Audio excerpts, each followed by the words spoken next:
సిద్దిపేట జిల్లా గజ్వేల్ మండలంలోని ఆర్&ఆర్ కాలనీలోని పల్లెపహాడ్ ఎంపీయూపీఎస్ 1 పాఠశాలలో మంగళవారం ముందస్తుగా బతుకమ్మ వేడుకలు ఘనంగా అంగరంగ వైభవంగా కన్నుల పండుగగా నిర్వహించారు.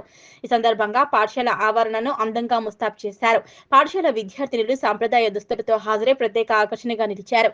విద్యార్థినులు అందరూ కలిసి వివిధ రకాలైన పూలను సేకరించి అందంగా బతుకమ్మలను పేర్చి గౌరీదేవిని పూజించారు. బతుకమ్మలను పాఠశాల గ్రౌండ్ లో ఒకచోట పెట్టి పాఠశాల ప్రధానోపాధ్యాయుడు కొబ్బరికాయ కొట్టి ప్రారంభించారు. ఉపాధ్యాయులు విద్యార్థులు కలిసి కోలాటాలు ఆడుతూ బతుకమ్మ పాటలు పాడుతూ ఎంతో సంతోషంగా ఆటపాటలతో ఘనంగా బతుకమ్మ సంబరాలు జరుపుకున్నారు. ఈ కార్యక్రమంలో ప్రధానోపాధ్యాయుడు మహాదేవుని భాస్కర్, ఉపాధ్యాయులు Manjula, R Renuka, M Prabhavathi, B Geetha Madhuri, CH Swetha తదితరులు పాల్గొన్నారు. మబ్బులన్నీ కురవాలా, ఈ పల్లె సింగిడిలోన తోటలన్నీ మెరవాలా.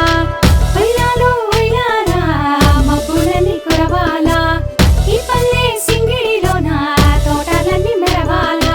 అన్న తమ్ముళ్ళంతా కలిసి పువ్వులు తెంపాలా, అక్క చెల్లెళ్ళంతా కలిసి ముస్తాబు అవ్వాలా.